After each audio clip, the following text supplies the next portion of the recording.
I give up, Willa told Alice. The dinner was good, and the food was flavored with Dornish spices heavy enough that it was just too spicy to eat easily, light enough that it was addictive. Wellard compensated for the burning on her tongue with 3 goblets of sour Dornish wine, and it had pooled a nice warmth at the base of her belly, one that let her ignore the ache in her leg.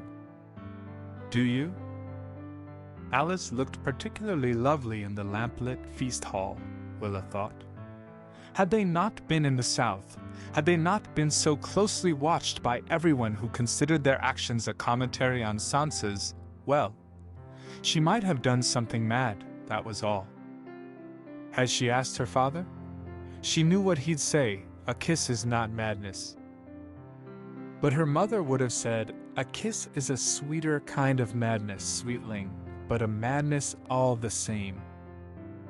And Willa knew her duty enough to know that if she pressed, Alice would give in, and they loved Sansa too much to do that to her.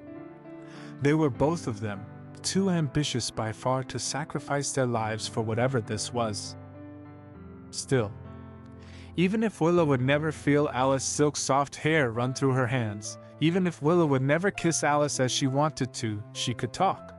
She could flirt and enjoy the frustration in Alice's eyes that mirrored her own. I'll never figure it out, Willa told her. There are too many northern men to identify, and Adair is too good at secrets. Then here's a hint. He isn't a northerner. Alice's eyes flicked up, a blue-gray as lovely as any snowfall, as deadly as any snowstorm. Willa felt her heart speed up, an ugly red creep over her cheeks, and shifted, jumpy as a spring hare. In a slightly futile attempt to pretend all was normal, she pulled the first name that came to mind. Theon Greyjoy? I suppose I owe you a bag of stags, Alice murmured, stirring the vegetables in her plate delicately. Willa's jaw dropped. Theon? She demanded, a little too loud for comfort.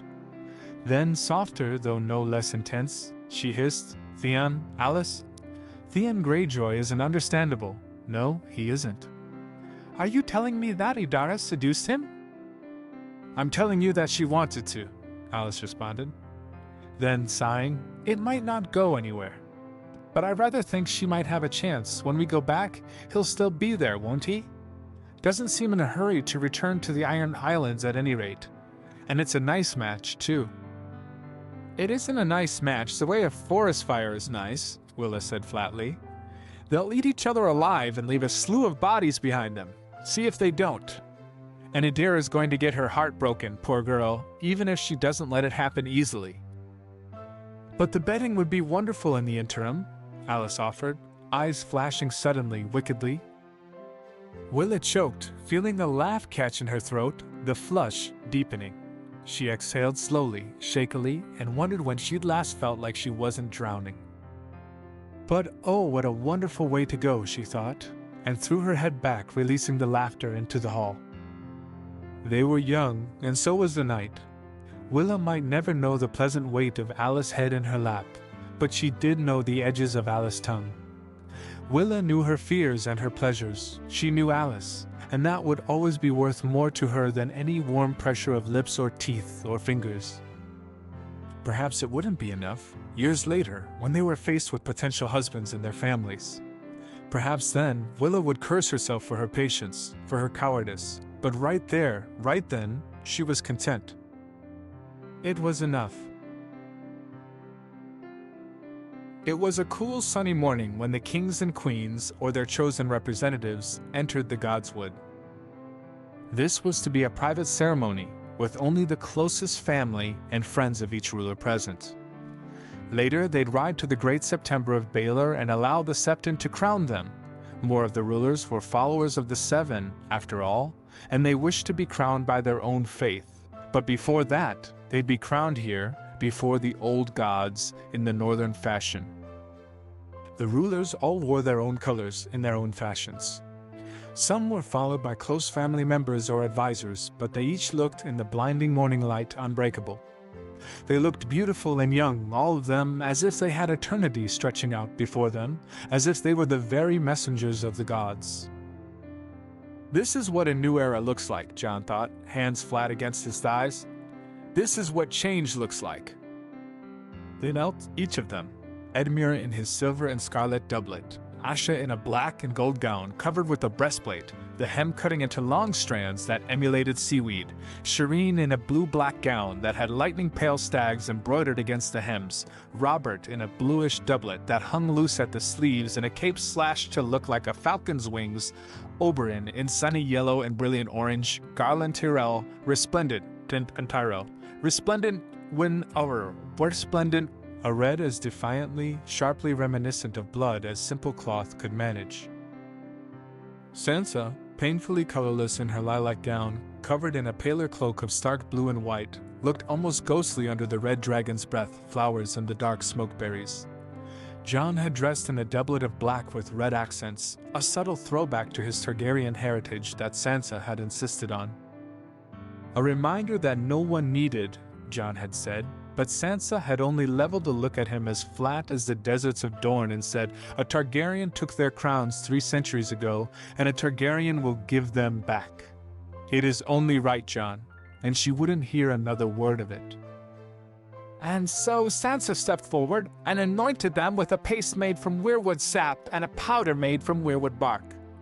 She wore her own crown, a silvered metal that rose in a varying pattern of 3 repetitions, a wolf's muzzle, a dragon's wing, and her own personal heraldry, a dove's head. The rulers looked pale, Jon decided, pale but determined, and it made a firelight in his blood to think that he and Sansa had achieved this historic moment. Sansa anointed them quietly, leaning forward occasionally to whisper something into their ear. Jon followed, placing a crown on their head. Once he did, they rose, and every person there hailed them as king or queen. Once the last of them was finished, a jaunty-eyed Oberyn, Sansa stepped back. She told Jon that he'd be the first one to speak to them here, in the silence of the Godswood, but when he'd asked what he'd be expected to say, she'd only shrugged. Which left him wrong-footed before all these people, most of whom he'd never even spoken to before. And yet, as he looked at them, each bright-eyed and hopeful, all he could think of was his father, his uncle. All Jon could think of was Ned Stark, his honor and the bone-deep strength he'd passed down to his children.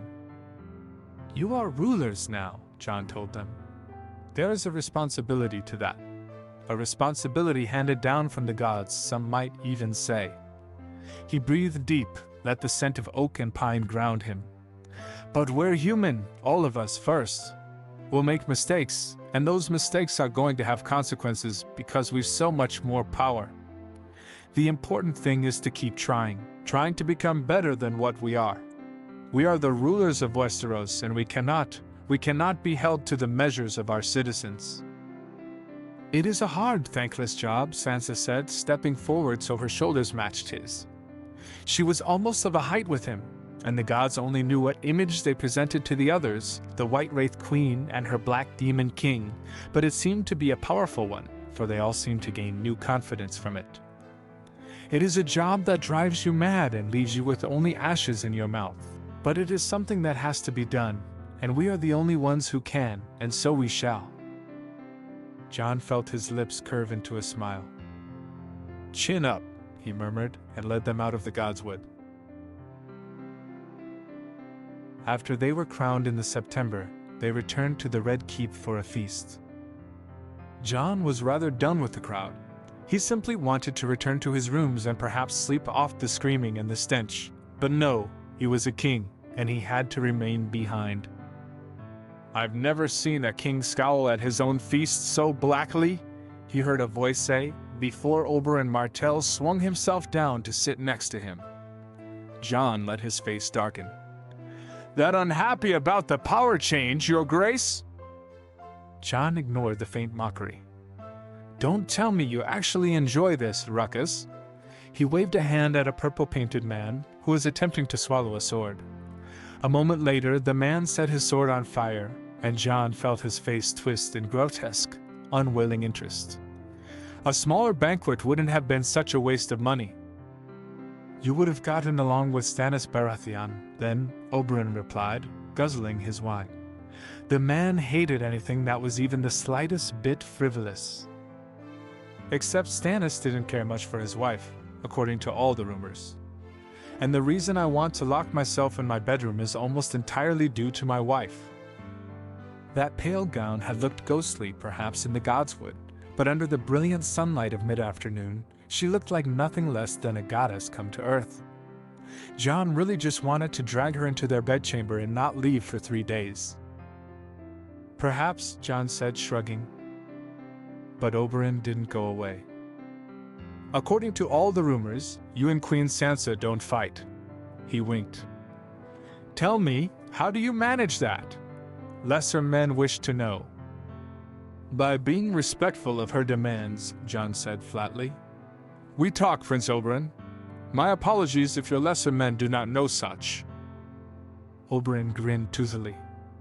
So you're the one to sacrifice then?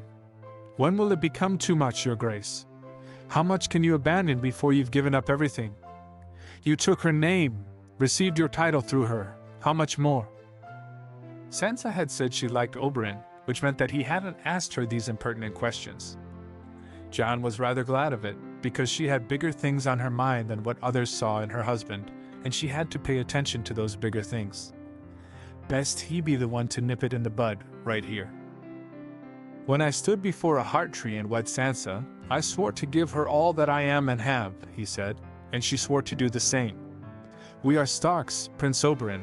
We always keep our vows. I am hers and she is mine, and no name or circlet or title can change that, and that is the simple truth of it. So you don't care that she makes you stand in court? He asked curiously. Stand? She hasn't offered you a chair. Jon felt his lips twitch, almost against his will. Sansa would love it if you could get me to sit in on the meetings, he told Oberyn. I simply find that I cannot sit still for long enough. And if I do sit in on some meetings, I'll become overprotective, which is why she sends me away, as you've seen. Oberyn arched an eyebrow and then bowed out of their conversation suddenly. When Jon turned to see what his focus had turned to, he saw an Ironborn captain speaking to a girl in Dornish silks. It was startling, the size difference. The captain was a large man, made even larger by his armor, and the girl was almost half his height, perhaps a fourth his broadness. One of Oberyn's daughters, Jon noted, and watched as Oberyn clamped a firm hand on the captain's arm, steering him away. The girl exhaled in relief, walking closer to him.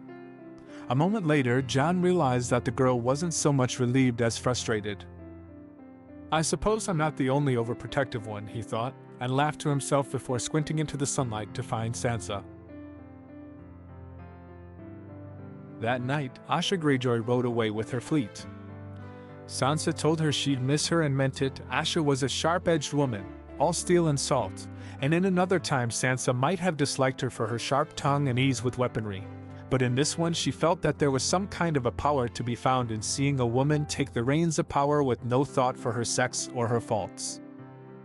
But when Asha did row away, Sansa didn't dispute the idea that she was relieved. 50 longships in the Bay of Blackwater, ready to break out in war if necessary, it was enough to make her shudder. As a result, Sansa had done the same thing Tyrion had done in the last Battle of the Blackwater, load a single ship with wildfire, and maintain that in a small, hidden cove until it became necessary to use it. Thankfully enough, it hadn't been necessary. And now, hopefully, it never will be. The next morning, both the Vale and the Reach left. The day after that, Dorne. A week later, the Lannisters and the Baratheons marched away. Sansa sent her court back to the north after that, seeing their impatience and desire for home. She and Jon remained to smooth over the handover to her uncle. A thankless job, Sansa said, and her head bowed. One that must be done, she'd added, and so straightened her spine. Weeks later, they finally left King's Landing. It was just Jon and Sansa, escorted by Tully guards perhaps, but with no one they knew. This would be as close to privacy as they'd ever get, and both understood that very well. Sansa started waking up early in the mornings, started teaching Jon to braid her hair, learning how to sharpen a sword. There were still so many things to fear. Westeros was split apart peacefully, bloodlessly, but Robb was still out battling wildlings, and Bran and Arya were still missing. Daenerys Targaryen was coming, and Sansa still wasn't sure how to deal with her and her dragons. And after all of this, even if they dealt with all of it, the others would rise and bring the darkness with them. Sansa breathed deep and reached for Jon, felt the beat of his pulse against her fingers. They had 1,000 things to fear. It left her shaking, sometimes, the magnitude of what she'd done, of what she'd yet to do. Sansa had set out to change the world, and she'd done it. What if she'd done wrong? But even if they had 1,000 things to fear, they didn't fight for it. They never had. Sansa and Jon had always fought for love, the desperate kind that broke mountains and shattered stars, the kind that left no room for anything else inside their bodies. When they got up in the morning, they'd ride out and be as steel strong as their blood demanded. They'd be terrified, and they'd be brave, and they'd be as unbendingly strong as the kings and queens of legend. But here, in this darkness lit only by stars, Sansa took Jon's hand and pressed it to the thin line of her throat. "We'll be frightened," she thought. "We'll be brave. But first, oh gods, first we'll live. First we'll love."